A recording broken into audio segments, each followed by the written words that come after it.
At this time, on a weekly basis, just before the quarter of the hour break here, going up to 9 o'clock, News Radio 1310 KLIX, newsradio1310.com.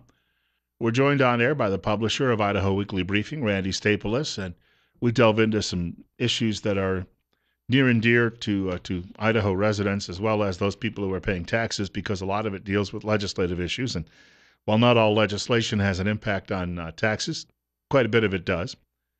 It's 8:44:21 right now. Bill Colley with you as well on Top Story. And Randy, first of all, welcome back. Good to be here. We've been hearing, of course, that this is going to be a good year for Idaho public schools and likely as well to some degree colleges. Last week, a lot of education talk at the state legislature in Boise, and but still, of course, I'm sure there are people out there who have some questions, and I reference taxes and costs and the like. There's always that question that comes up: what's it going to mean to me in the long run? It all does kind of fit together, and certainly when you talk about any kind of state spending, there's the flip side of that the money has to come from somewhere.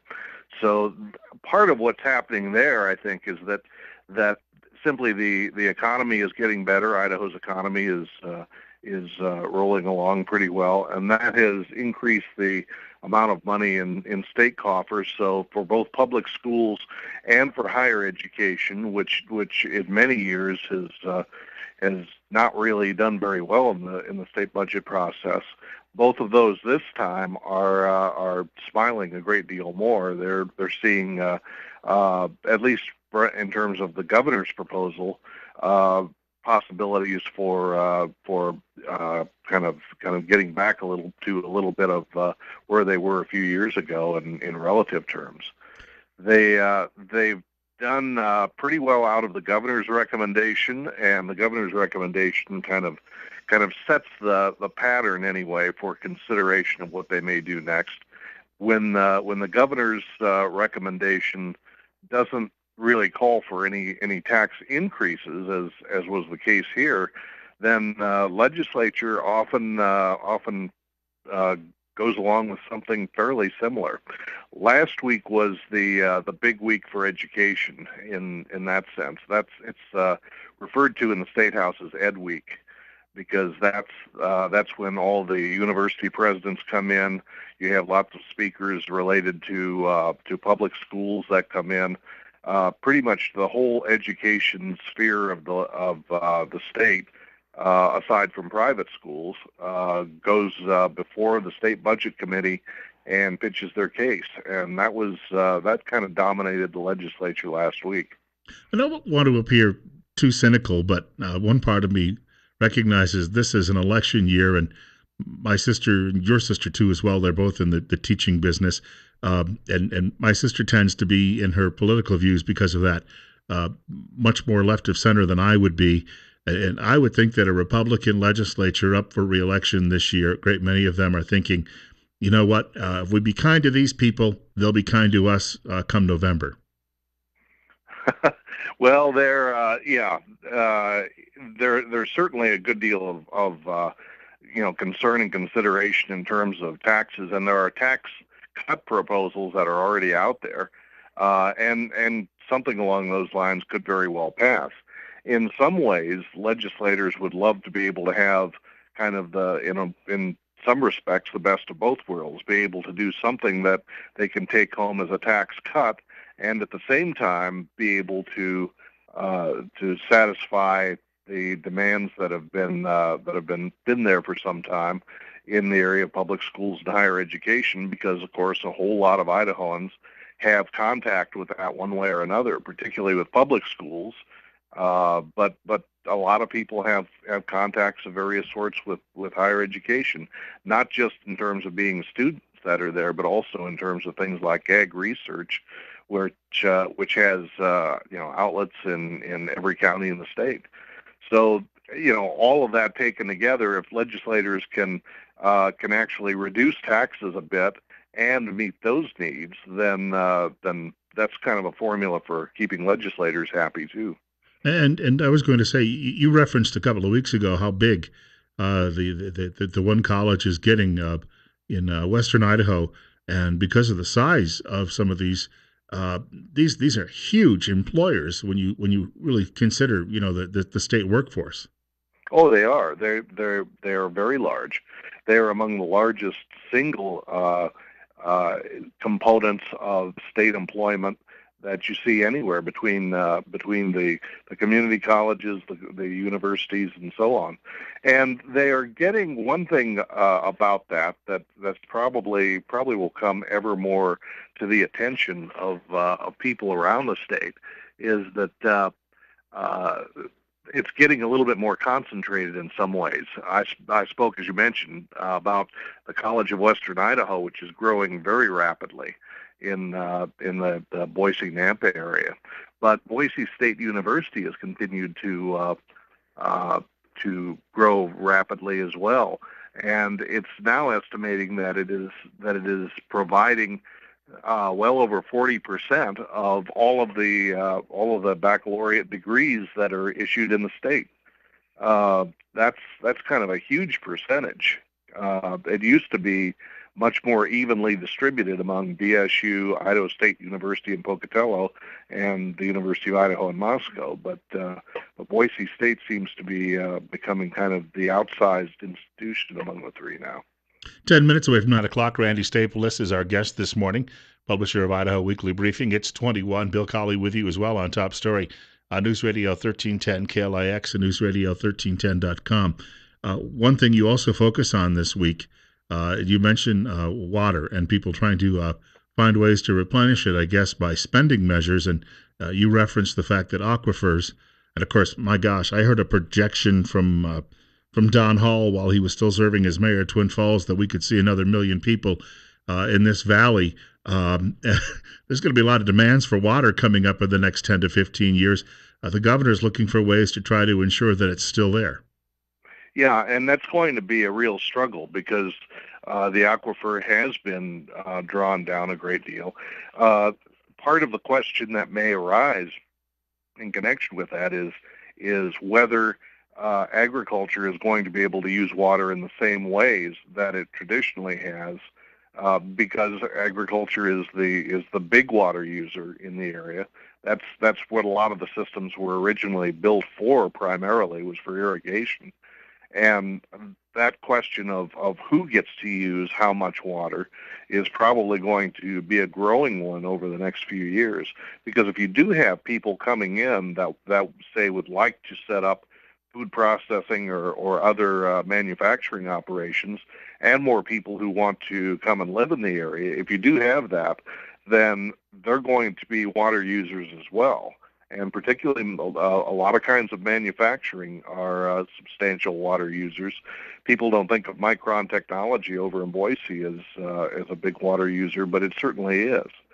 And a lot of other manufacturers are too, and that's where a lot of the newer employment in the Magic Valley has come from. So it's going to be a real question as far as how that water is used and who uses it, who is able to use it, and how you can replenish it enough to meet all the demands. Somebody's demand probably is going to be left behind at some point or another.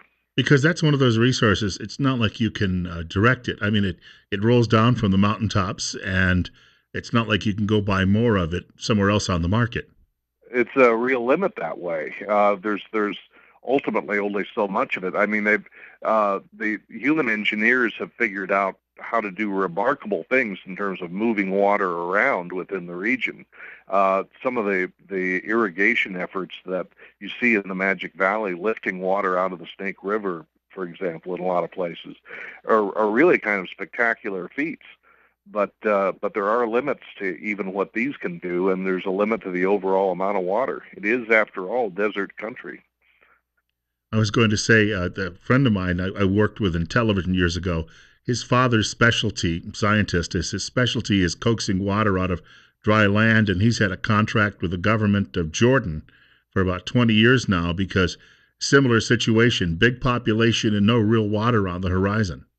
Well, there are many places around the world that are encountering the same sorts of things. A number of places in the Middle East. It's it's not spoken of a lot, but water conflicts in the Middle East are one of the areas that really does drive some of the conflict that's going on, and other parts of the world too.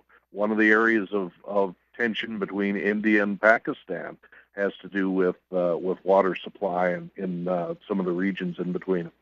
And what we have here, I think, is you're going to have a distinction between people who are in the agriculture business, and you mentioned Micron Technologies. So you're going to have the big tech employees versus, in many cases, the traditional ranchers, and both with interests that are competing.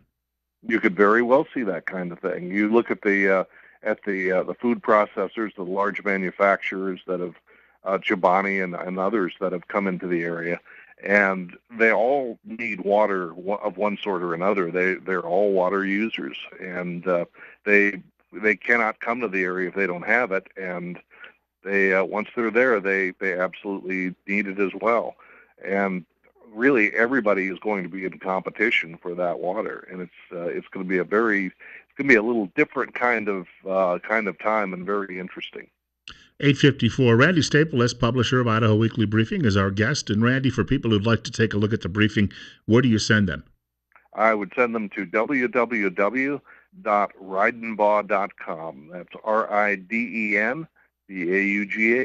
Your Sunday column, was reading through that, and you were talking a little bit about digitized records. And in the beginning of the column, you mentioned sometimes it's not quite as it's sometimes successful as we think it will be. And you referenced historical records that have been digitized, but you also branched out and talked a little bit about efforts from the legal standpoint with the State Attorney General's office, and they are having apparently more success. They've put together something kind of interesting, accessible through their state website, through the Attorney General's website, are all of the reports that attorneys general in Idaho have had ever since the state was founded in 1890.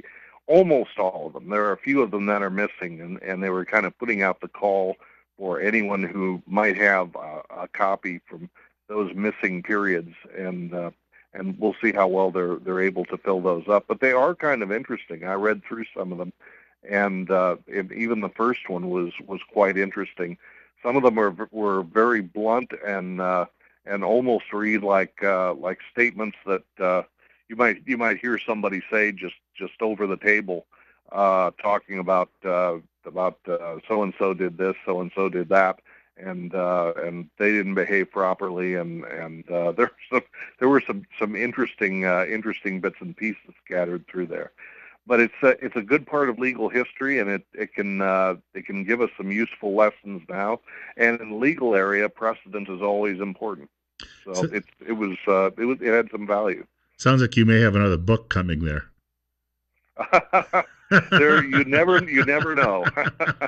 Well, speaking of that, we'll be seeing you in studio sometime in the next few weeks, and we'll delve into a little bit more detail about your latest book. Yes.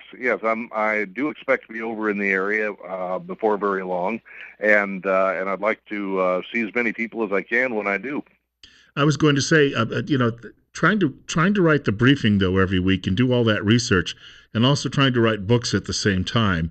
This is a clear need for cloning, isn't it? Well, it's certainly a need for efficiency. Hey, very quickly again, what's the website? One more time. What's the address? It is www.ridenbaugh.com. RIDENBAUGH. Good speaking with you, and we look forward to that visit. Very good. Well, we should be talking next Monday. All right. Take care, sir. Randy Stapilus joining us this morning on News Radio 1310 KLIX and newsradio1310.com, publisher of Idaho Weekly Briefing. As he pointed out, he's going to be making a swing through the area, likely next Monday, but if not, the Monday following that. He'll spend a little bit more time in studio with us and likely take some of your questions, too, over the air. We'll talk a little bit about his recent book, too. It's a collection of some of his columns. And as I say, here's a fellow who's got about 45 years of institutional history in media in Idaho and in this part of the country. That is rare any longer because lots of your media people over the years, well, the business has changed and they've moved on to other pastures. But Randy is still working in the you call the news gathering business. And not many people have all of that background that he does. News is on the way in just a moment from Fox on News Radio 1310 KLIX, newsradio1310.com. One more hour of top story ahead with Bill Colley.